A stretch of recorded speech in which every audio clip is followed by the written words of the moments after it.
would say there are two types of people in this world. There are people who love Andrew Tate, and there are people who hate Andrew Tate. There's probably not many in between. Okay? Hello. Good to see you.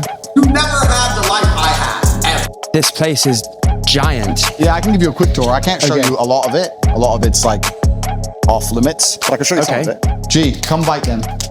Show them how scary you are. I don't know the statistics of how quickly he grew his following, but it was pretty incredible. I run Hustlers University, which is now currently the biggest online educational platform in the world. We have 110,000 students inside of a year. No big deal, just the biggest online school in history. The most Googled name in 2022 or something crazy. Hustlers University. Hustlers University. Hustlers University. For $49 a month, Andrew Tate's online Hustlers University promises to teach his millions of followers the secrets of modern wealth creation, from crypto trading to dropshipping. It wasn't even that long before then that he even came onto the scene. I like to look at how things like this happen. Andrew first appeared on our screens as a reality TV star. I've never been in a situation in my life so far in my 21 years where I really wanted something and didn't get it. Andrew Tate is an exaggerated archetype. He is instantly recognizable. The number one problem with the world is that not enough men walk around their houses with swords. That's up there for sure. I'm brave. I don't need a mask. I'm a commander. Fuck you. Just because I'm wearing a gun, I'm violent. I wouldn't take up arms. I think that might be a little extreme. Oh, right, because you were saying before we were rolling that you wanted to take away everyone's guns. Very cool. Cool. Is that how it is? Just because I got knives all over the table and I'm a kickboxing world champion, I'm violent. Superman doesn't need 20 minutes to establish that he's powerful. We know that right away. Even if you look at Andrew's speech patterns, the way he speaks, the way he presents himself, the way he markets himself and his program, it's so extreme and over the top that it's hard to take seriously. You got your sword, your wife starts talking, you're like, shut up. I decide what I do. Be quiet. Cook. All I am offering is the truth. If you didn't have an accent, do you think people would be able to tell that you're not a very good actor? How did this work? How did Andrew Tate work? All I'm doing is saying the shit that everyone thinks isn't allowed to say. That's the reason I'm all big on the internet. Oh, good old Andrew. We can't get around the fact that there are 500 million analyses out there. And here I am coming along, adding another one. I think it's easy to see that most of the content that's out on Andrew Tate is kind of predictable at this point. That's classified. And while most people are condemning Andrew Tate, which let me just say this, exoneration is not the same as explanation or understanding. Anybody who stands up and speaks what they truly believe, even if it's something I don't personally agree with, I think that truth is absolutely important. And people's personal truths and people's personal opinions, even on differing sides of the same opinion, should be heard. I've never liked Andrew Tate. Some would agree he's just a pile of shit on our front lawn. Okay, so I'm a professional, so I have to change what you just said. I have to at least challenge you on it. However, I also feel when something goes really wrong, I like to understand why something worked, especially when it's awful. It turns out a big part of Hustlers University is an affiliate marketing scheme where boys as young as 13 are instructed to share controversial videos of Andrew with links to the Hustlers University underneath. If someone signs up through your link, you get 48% of their subscription fee. By financially incentivizing 110,000 students to share his content online, Andrew has essentially built an army to make him rich and famous in a very short space of time. And he's tactically avoiding the impact of social media bans because it isn't Andrew himself posting, it's his legion of fans. To continue right here, this is the man that we're looking at, who is supposed to be this beacon of masculinity. Now, it's interesting. So he turned from this guy who was making a shit ton of money by manipulating women, and then he kind of turned into this social media sensation because he would talk in this brash, bombastic way and give advice about women. And at first, it seemed kind of like it was an ironic bit, but then you start to see fans pop up, followers pop up, hundreds of thousands of people liking his most absurd posts. And then you see people that you know reposting some of his advice vice with women. I've clearly conquered the internet. I'm clearly unstoppable. I'm like the board. Here we are with 5 bazillion videos on YouTube of people saying he's awful. But the thing is, we're not discovering that. He shows us his teeth. That is part of his character, part of the archetype. It's part of what sells him. I don't want to sing a song. I haven't Sing said like it you promised. It's a setup. I won't kick Vice out of my house. During an ad break, Andrew breaks character. 30-second break. Chat shit. Another 5 minutes and we'll Get you out of here. You can talk shit back. You can annoy us if you want. Don't worry, no, I know. I'm just not very good at it. I'm not very good at talking shit. We've had a long career. Within minutes of being on their show, the Tate content machine snaps into action. Oh, yeah. Wow. Already. You promised to sing to me. If you setup, I won't kick Vice out of my house. And when I say character, I'm not saying it's not real. What are you charged with? That's a really good question. I'm charged with being the head of an organized criminal group. They face charges which include human trafficking, rape, and forming a criminal gang to sexually exploit women. OnlyFans is the best hustle in the world. Are they accusing you of using violence or? No. They're accusing me of using the Loverboy method, coercing them by being nice. The Romanian investigation into Andrew Tate and his brother finally led to an arrest on the 29th of December. The Matrix has attacked me. You're lost. You understand you're living inside of a mechanism which is designed to control you. We'll be right back with Who Gives a Shit.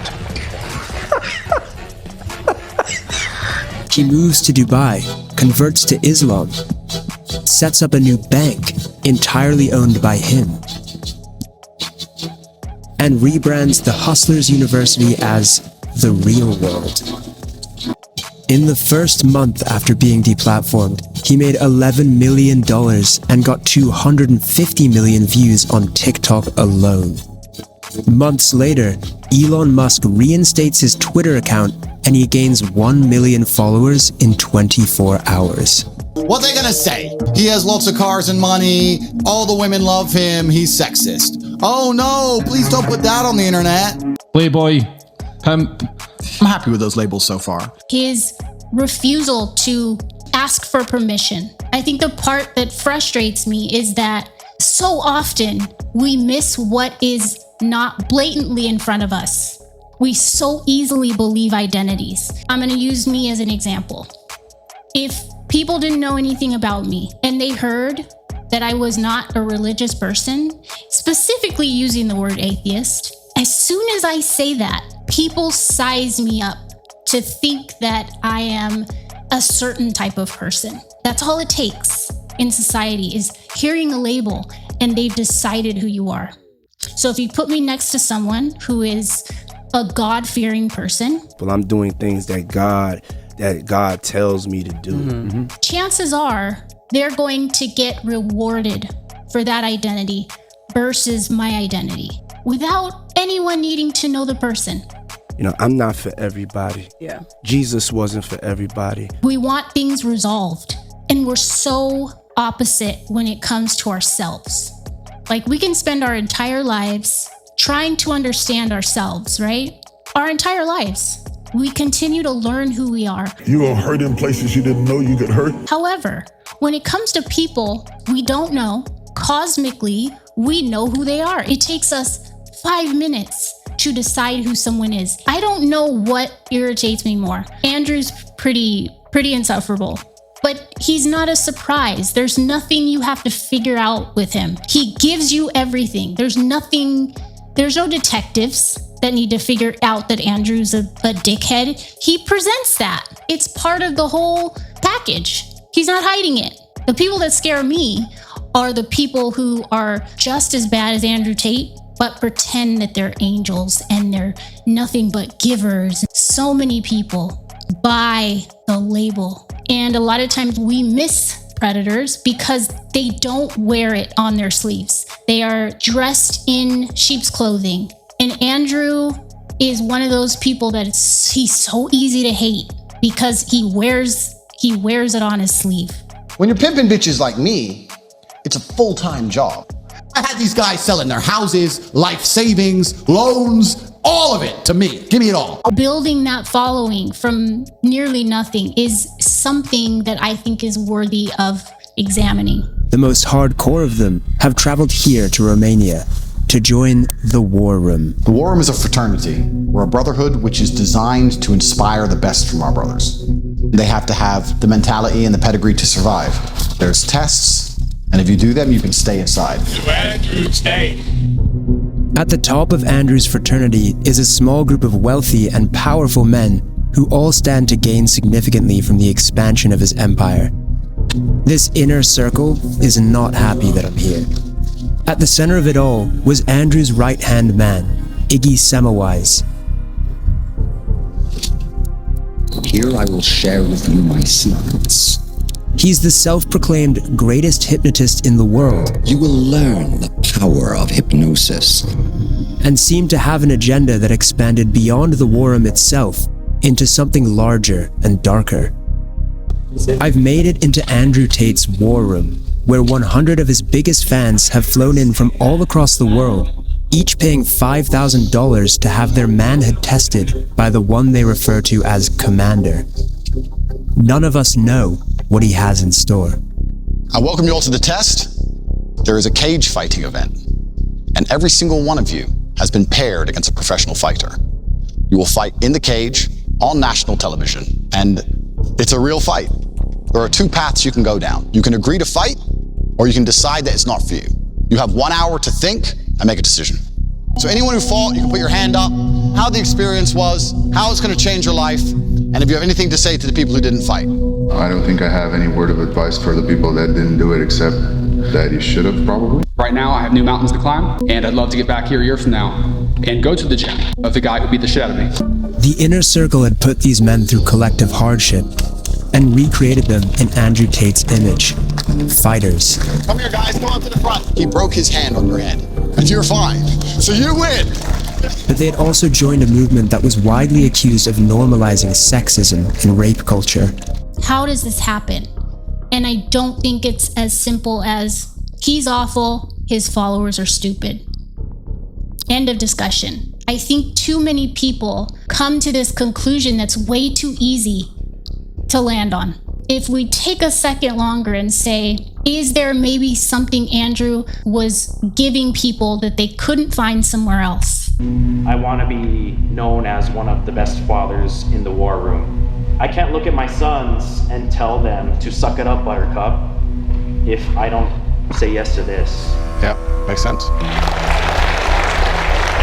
We're really good at explaining away information that threatens something that we're emotionally invested in. I don't think that's exclusive to Andrew Tate's followers. I think we are very good at that. We tend to have so much grace for ourselves when something goes wrong with us. We do that in politics, religion, romantic relationships, friendships, anything that's providing us value. We are so good at explaining away the shitty parts that are poisonous.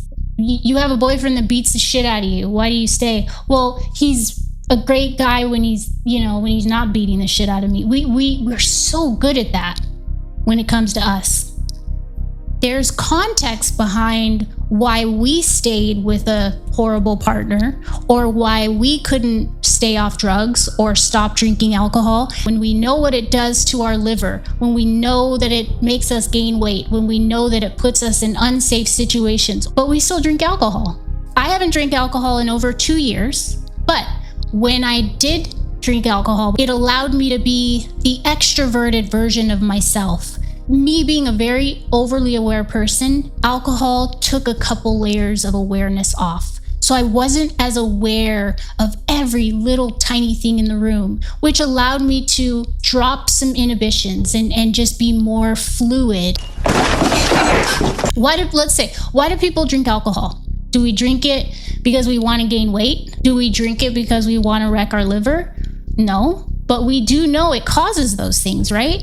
We do it because it provides us something that other things cannot provide us. We look at Andrew Tate. He's very audacious. He doesn't ask for permission. We have to look at what he provides that other young men can't find elsewhere. There are, a demographic of men and young men who feel invisible, unheard, unattractive, unwanted by women or girls, or socially awkward. And then you have Andrew Tate that comes on the scene and he tells these men, you can be who you want to be. You can be that person. We all have a favorite superhero, right? Whether you love or hate them, you know them right away. That's Andrew Tate. He is polarizing, he's extreme. And whenever you have a polarizing archetype, they can be very controversial, but they usually work. Tons of people have great ideas, great business ideas, but they too often are too worried what everyone else thinks. So I believe in personal sovereignty. I think that people deserve to know. Are you down with TPP? I'm not down with TPP. No, you're supposed to say, yeah, you know me. Like the hip hop group. Don't tell me what to say.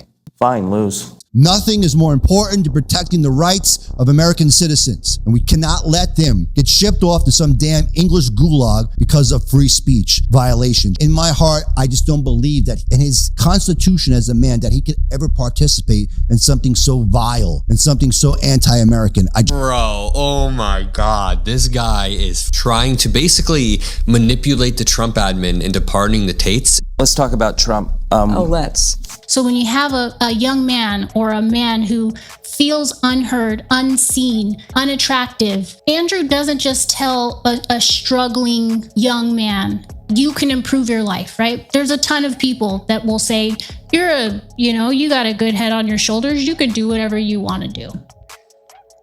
I mean, is that exciting? No. Do we look up to someone who says that? No.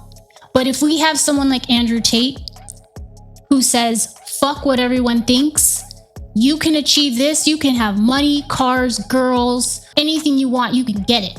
You don't have to ask for permission, you just have to go for it. That wakes people up. And I'm not belittling anyone, because I think we all find value in things that can also contain poison, and we justify it, and we think we're the exception, and we're not. We just too quickly judge other people and write them off as if we forgot how human behavior works. It's like we remember it when it comes to ourselves. Oh, but you don't know the whole story. But with other people, we always know the story. They're just stupid. They're just followers. They don't know. I have a real problem with the grace we give others compared to the grace we give ourselves. Fine. Good. So we agree. No, we don't. Yes, we do. We always think we're the exception. But when it comes to other people, we so quickly decide who they are. People on YouTube whose whole channel is to criticize other people with very good reason. But then when something negative comes out about them and we're like, wait, your whole channel is about criticizing others, and now you're doing the thing that you criticized someone doing 2 years ago? And what is the answer? Well, I never said I was perfect. And, the context behind what I did was A, B, and C. But you know what? It's the same for the person that you think you know.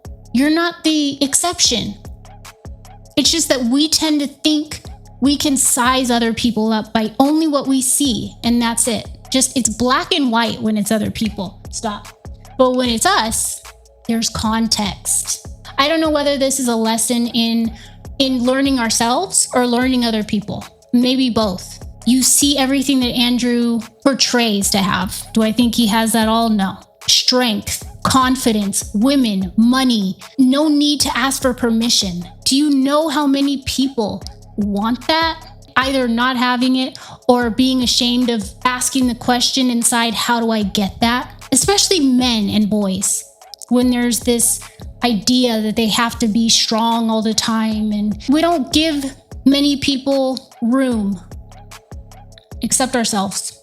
We all look up to somebody. We have superheroes, right? And Andrew Tate, he found an unmet need. Batman isn't going to answer your Discord message. Superman is not going to offer a program that is attainable and reachable. I think Andrew Tate is easy to condemn because he doesn't hide his teeth. And we congratulate ourselves for saying, I see your teeth, when he wasn't hiding them in the first place. I think that his ego was his downfall. Understanding Andrew Tate is not endorsing his behavior. especially when you have that platform and you use it the way he did. It's pretty shitty. But I also think there's things to learn about others and about ourselves. If we refuse to study the effectiveness of destructive things, we're leaving that knowledge exclusively to the people who exploit it, like Andrew Tate. That is complete garbage. I think it's more impressive when we can identify people who aren't so blatantly showing it to us, and identify people through their behaviors over time, not just some label they gave us. We tend to understand that when it's ourselves, but not others. And that's what really annoys me about human beings, is it's so black and white when it's other people. But when it's us, you don't know the context. You don't know the story. You don't know what really happened. Okay, well, have that understanding for other people, especially when you don't know them. I just think there's a lot of double standards to find a wolf who does not hide his teeth. So we're not doing anything extraordinary by pointing out how insufferable he is. He doesn't hide that. We are professionals. Even Andrew's program fits a narrative. Many other MLMs and shitty mentorships that want your money, even that narrative works. No, let's stop for a second. Please don't interrupt me. For men and boys who are accustomed to being overlooked, Andrew brings them that attainable possibility. If you've been walking through life too lazy to fucking train, is that your problem or my problem? I think the rhetoric of the program is conveniently unfalsifiable on both sides. They're successful, the program works. They're not successful, you're not pushing hard enough. And I think that is an empowering thing for men and boys to hear, especially the ones who are overlooked. It's just, there's asymmetry to how we look at our own situations versus how we look at others. And we don't apply the same standard to ourselves. And I think it's a lack of empathy. It's like when it comes to other people, we suddenly forget how human attachment works. The question I wrote down for this talk was, am I applying the same standard to people I dislike that I apply to myself? We don't know the full context. We don't know what they were finding in this remedy that also contained a poison that they were explaining away. And it's less about Andrew Tate than it is about his followers. Andrew Tate's one person, okay? It's one dickhead who knew how to do something really right, even if he exploited it. And to some, Andrew's worth looking over the shittier parts and the shittier things he says about women and what he's done. And I'm not exonerating him because he deserves everything that's coming to him. That is complete garbage. It's bullshit. But I think there's something to learn with him. We need to learn how to apply standards evenly, especially when we can so easily say, well, you don't know my whole situation. You don't know what really happened. Well, we need to remember that about other people. And I think there's a lot to learn here. So I think that he provides something to his followers and his followers provide something for him. It's like an alpha paradox. He comes off as this independent, non-permission seeking alpha male when ironically he has built a platform that is dependent on how other people feel about him. When I think of an alpha male, I think of strength that doesn't need validation from anyone else. I said the reason I am so popular and I'm so famous is that there's a large contingent of men who don't want to wear makeup, who still want to make money, go to the gym, be strong, drive a fast car, be traditionally masculine, and don't want to be shamed for that, and they don't want to be called toxic for that. That is the reason I'm so massively famous. What do you think of transgender people? Do you have a dislike of what they stand for, what they are? No, why would I? I don't know. That's not my issue. I support individual liberty. I'm a libertarian. Yeah, so you support transgender people? Sure, why not? You support gay people? Sure. I think that's all I'm going to say about this. Hopefully, my God, my forehead's glistening. I don't know. Yeah, I was dreading this, you guys. I was dreading this one. Because again, if you don't condemn someone, half the people think you're excusing it. But I'm not excusing Andrew, okay? I do think he is a legitimate dickhead, but I do think there's also a lot to learn from him. I think it's a great case study in, the standards we have for ourselves versus the standards we hold for other people. I think there's a huge lesson in that. So anyway, have a good night, have a good day. Let me know what you think in the comments. I'm very interested to hear. All right, guys, have a good night, and I'll talk to you later. He paid me in steaks. I'd be afraid to eat them if I were you. It's a good cut of meat. I think it's part of the asshole. Well, this has been a lot of fun, Mrs. Clinton. We should stay in touch. What's the best way to reach you? Email? You've got mail.